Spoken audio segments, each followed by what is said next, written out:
Welcome to the Downtown, brought to you by Arlington Citizen Media. I am Rody John, and this week it is all about your local sports teams. I am joined by our sports guy, Mike Lawrence, as we talk about your Texas Rangers, the MLB World Series champions. Also, Mike talks with the UTA basketball coaches. We also hear local music from the Grand Dams with their song Los Llamas. But first, here is Doomstress with their song Your God is Blind.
Rangers and obviously the World Series win? Yeah, I mean, it's just amazing to me that they were able to do it because it was such a roller coaster season. I mean, like you had that strong start, but like I was at the game it wasn't Labor Day weekend, it was actual Labor Day when, the Astros were really taking it to them, and at that point it was, I got to thinking like this, this isn't the year. They made some progress, but this isn't the year. Yeah, and what's so funny is that, what was it, 2 seasons ago, they had about 100 losses, and Right. they basically revamped, for the most part, the entire team, and it produced in a huge way, clearly. And, we have Bocek even saying that, he's not coming out of retirement to lose. And for the first season he's got him, takes him to the World Series, and they win the World Series. For the first time in franchise history, absolutely massive. Yeah, and I've always had a soft spot for the Rangers. I moved here in 2020, but, I'm originally from Boston, and I lived through all that, like, when are we going to break this? I mean, there they call it the curse or whatever. But it was like when I watched them in 2011 on TV and they were one strike away, I was like, I could feel that kind of pain. And then when I moved here, it was kind of all over because I tell people this all the time that I kind of see the Rangers in their relationship with Arlington as being similar to, and I wasn't alive then, but when the Brooklyn Dodgers, because it was a community within a larger city that really rallied around their teams. And I feel like Arlington has a special relationship with the Rangers that way.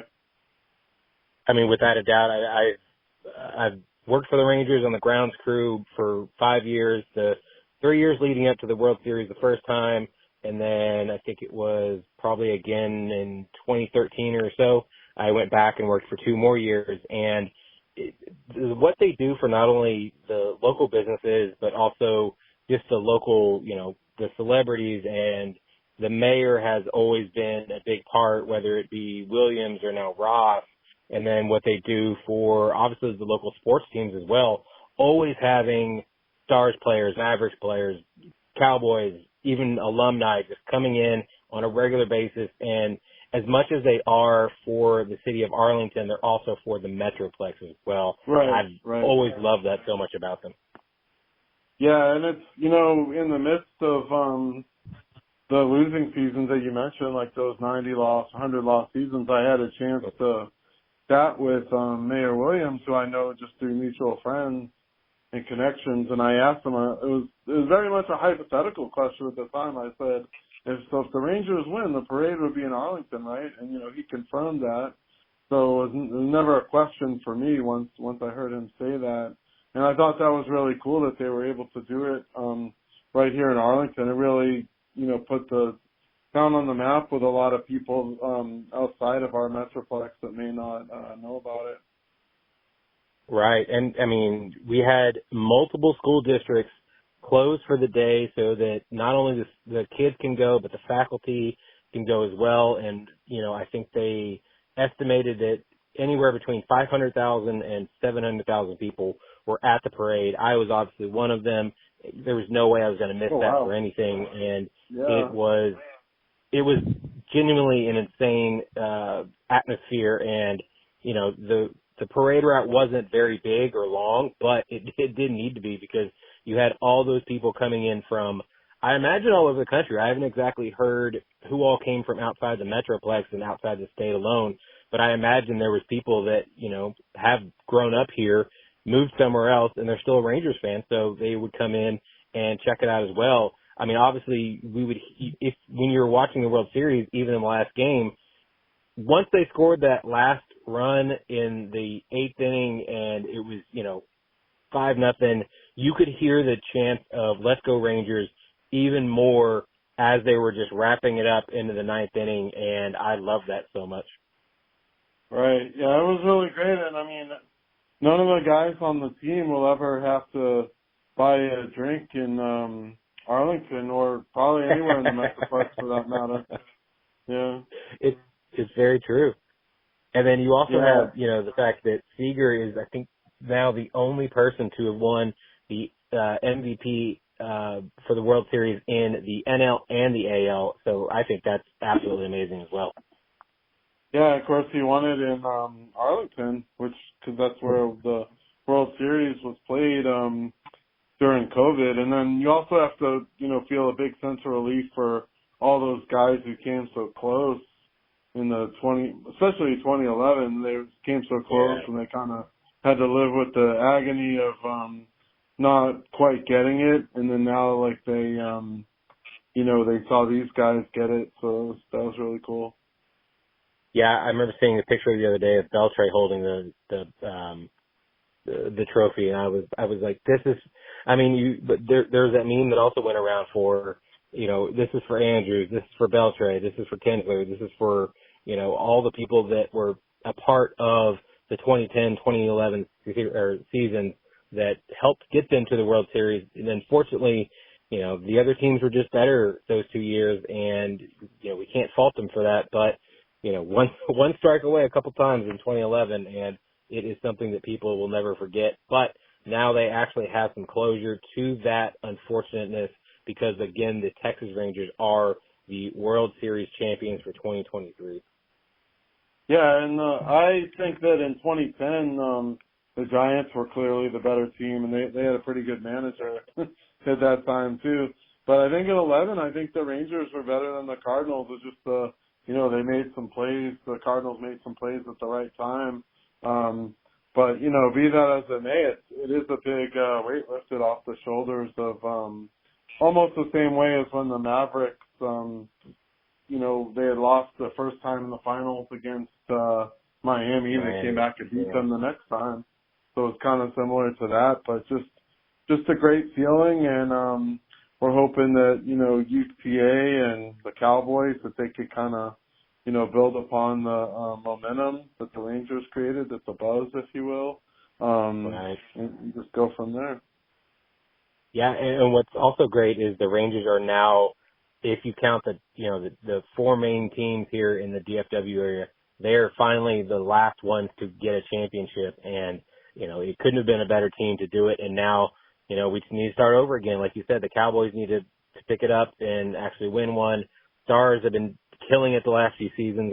I see that on the horizon for them. Mavericks as well, as long as we're getting all the right players in the right positions and the gel happens.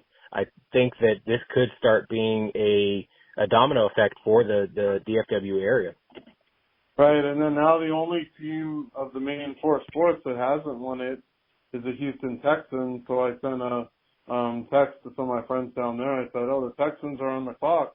But, they have a good quarterback down there. He just broke a passing record for 470 yards. So, it's possible that that they'll be a contender in the years to come.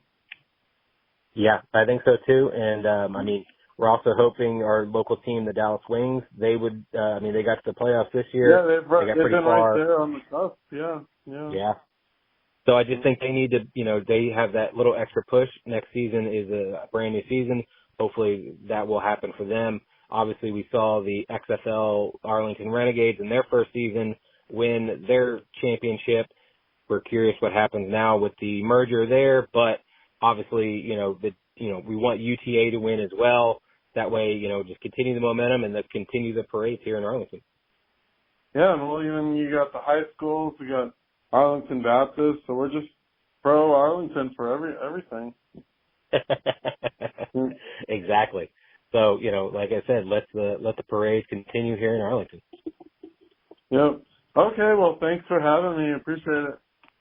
Anytime, yeah. Thank you so much.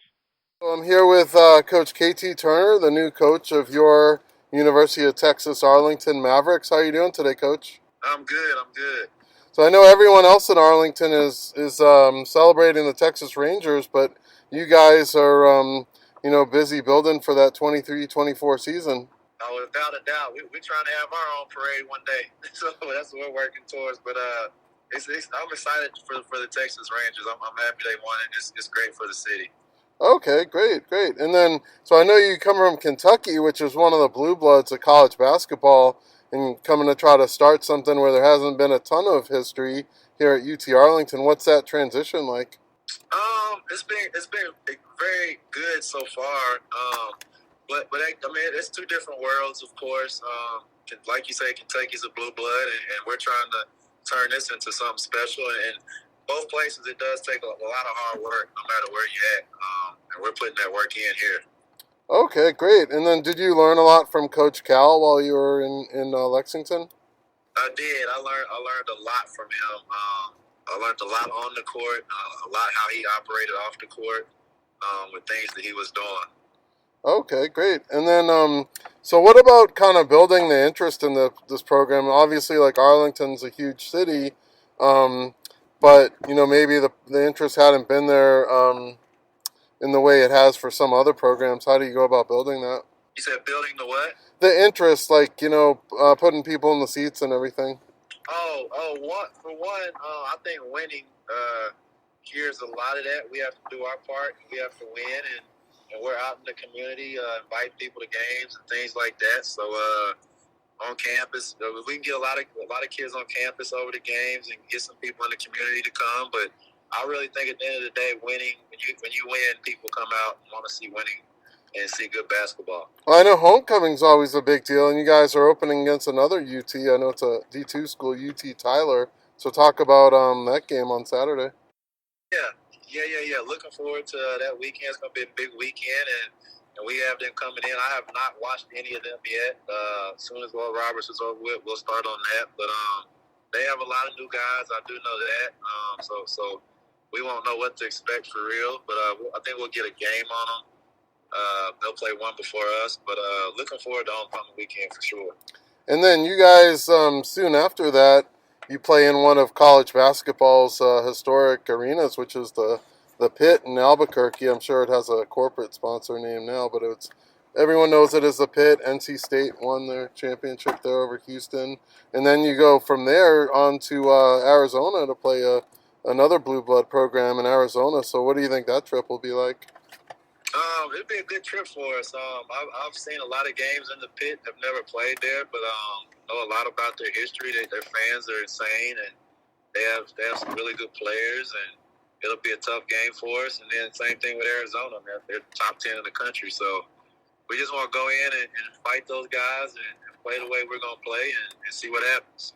I know that I looked in your resume, so as far as like your early career, you were at a lot of junior colleges. Do you think that that's going to be a key part of your recruiting, is recruiting the junior college kids? Yeah, we're going to recruit junior college, but more than anything, the way the transfer portal is, and you got to re-up and almost have a new team every year or two. I think me being my junior college background has really prepared me for being able to turn rosters over, because I'm used to, in my earlier career, I was used to turning rosters over every single year, having to go get 12 new guys. So right. Kind of going back to my roots now. So what about as far as you're one of only a handful of D1 schools in DFW. What about how important will it be to recruit the Metroplex? Very important, because there's a lot of talent around here, and there will be a lot of guys that go off to other places and go to colleges, and we really want to get some of those guys to come back, from the transfer. And we're out all the time recruiting in the area. There is a lot of players in the city and in the state. Okay, so who are some of your key players to watch for this season? I would say Dejuan, Gordon, Shamar, BT has really done a good job getting better. He's playing confident. Aaron Cash is really good. Dwayne, I like a handful of them. I do like my team. Good guys. Okay, well, we look forward to watching them. So thank you so much for joining us, Coach. Thanks a lot. Thanks for having me. All right, and I have a young fan here, my son Miles. He just turned 5 on Monday, so you're going to be at some of the games, Miles, right? What do you say? Hi. Say go Mavs. We got to have Miles at some games. Yeah, he's been to some games, but he's ready for some winning. I know when he was younger, he didn't know what was going on, but now that he's 5, he's ready for some winning. So. Yeah, he's ready to start yelling now. We got to have him out there being loud and noisy. All right, thanks, Coach. Have a good one. and I am here with Coach Sharika Wright for the UT Arlington Mavericks. And welcome, Coach. Thank you for having me. I appreciate it. Yeah, and I know by the time this airs, you guys will have already completed your season opener at South Florida, but you have another game coming up against the University of Texas down in Austin. So tell me what it's like to get to go down there and play the Longhorns. Yeah, absolutely. Well, first and foremost, when this does air, we would have definitely played at South Florida. But before we head down to Texas, we will have a homecoming game November 10th, where we will play Lamar here for homecoming, and then definitely we'll head down to Texas after that. But definitely it's obviously definitely an honor to be able to play against your home school, your home state school in Texas. A lot of tradition down there in Austin. Vic Schaefer is doing an amazing job with that program there, which, obviously Coach Conrad has done amazing things in the past with that program, years of being able to win titles and have All-Americans come to that program, and even me having a chance to be recruited with them, by them, whenever I was coming out of high school. So I do know the tradition, I know the standard, and so just being able to take our team down to be able to play against University of Texas is definitely an honor. Well, I know you got Texas this year, and last year I know you had Arizona, which had been a team that reached the Final Four. So do these type of schedules really prepare you for the WAC? Yeah, absolutely. First and foremost, having those teams come and be able to have those teams come to our building is definitely been great for us, because it does give us that exposure, gives us the platform for our players to play against the best of the best and prepare us for those things, especially going into the WAC, which I feel like the WAC conference is a really, really good conference from top to bottom. And so anytime that we can have, premier teams be able to come into our building and for us to compete at a high level against them, knowing that they're NCAA tournament teams, and that's absolutely what we're striving for each and every year, to be able to be in the NCAA tournament, that definitely gives us an opportunity for our kids to build definitely confidence, but then also understanding what it takes night in and night out to be able to reach those goals and what it will look like in the NCAA tournament. So in 2022, you left the Sun Belt on a high note. You won the conference tournament and then took Iowa State to the wire in that game. So how does this program get back to 2022 form? Yeah, that's a very good question. I think for us, you make your adjustments. We went into a new conference last year. Definitely the styles of play are completely different from the Sun Belt to the WAC, and I think that's been one of the things that we looked at as a staff and our roster last year. Definitely, our roster was a little bit completely built differently for that. Very talented team, but again, we had some struggles with that. So what we tried to focus on this year is focus on the things that we felt like we needed, going into this conference again, now that we are familiar with it. So, what we feel like is that, again, it's from the ground up of understanding who we are and our identity, and our kids buying into that night in and night out. So we're excited about it. We have, 12 new faces, which is a lot. But what I will tell you is that, these young ladies have been working extremely hard. And what we will continue to do is build that camaraderie as the season goes on and mesh this together. But as most teams are doing right now with the transfer portal, I think that's some of the things that you're going to see night in, night out. Teams are just trying to figure out the identity, because the transfer portal is here, and a lot of people's rosters look different every year. So we're just looking to continue to build that identity of who we are and compete at a high level to win championships. So you talk about 12 newcomers, and I know that may have seemed like a lot before, maybe not so much during the transfer portal, but do you have any returning players? Yeah, we do. We do have 3 returning players. Nia Threet, Alexia Goudot, and Cassie Kinslow are returning from my previous year. And so Nia Threet and Goudot actually played significant minutes for me as freshmen last year. And so, with that, and then Cassidy has been dealing with injuries. So we do have 2 returning players, which is going to be vital for us. But with those 12 new faces, 2 of them were in the WAC conference last year, so they are familiar with the conference. And with the other players who are freshmen and are transfers, they played at a high level and competed for championships, whether they were in go, so they know what winning looks like. And that was very important for us as we brought in those players to mesh with the group that we have here right now.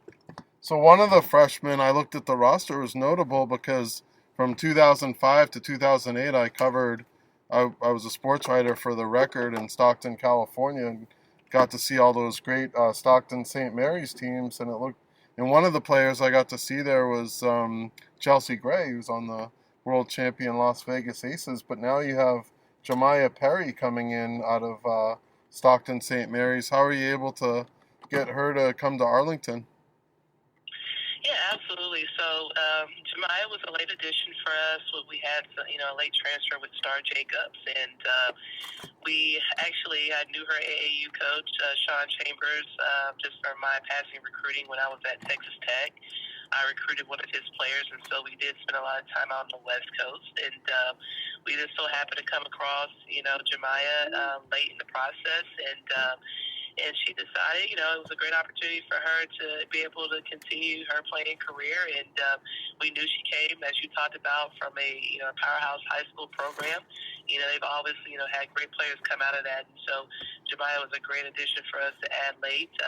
She has definitely come in and picked up the pace with all those different things she is learning as she goes as a freshman. But she has been a pleasant surprise for us, and she will continue to do great things for us here.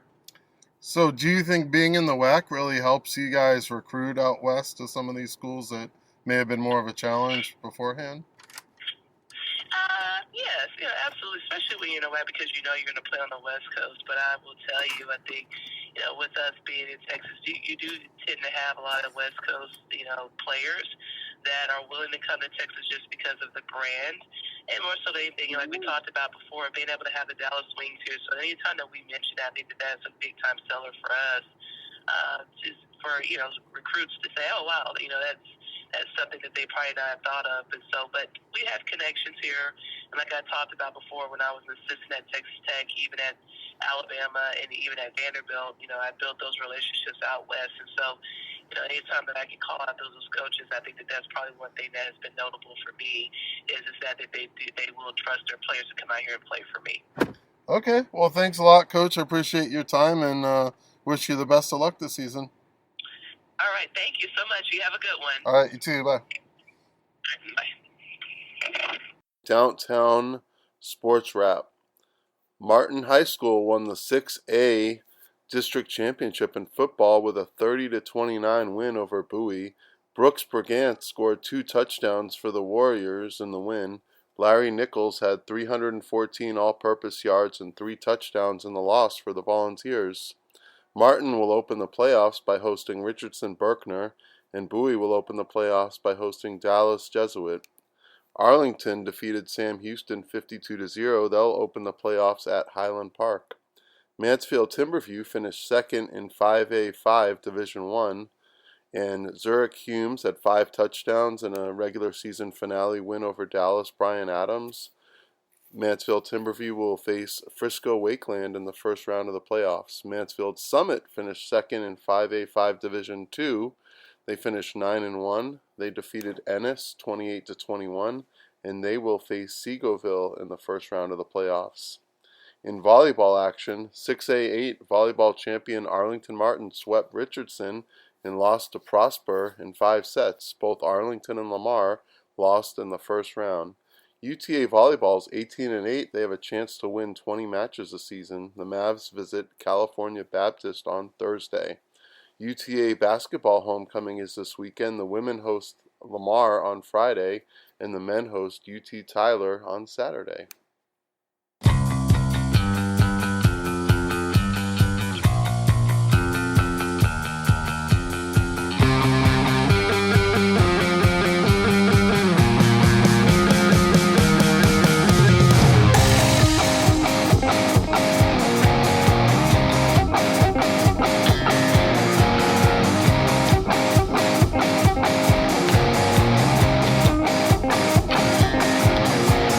Smiling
Thank you so much for listening this week. As you just heard, it was the Grand Dams with their song Los Llamas. And on top, we heard the Doomstress with their song Your God is Blind.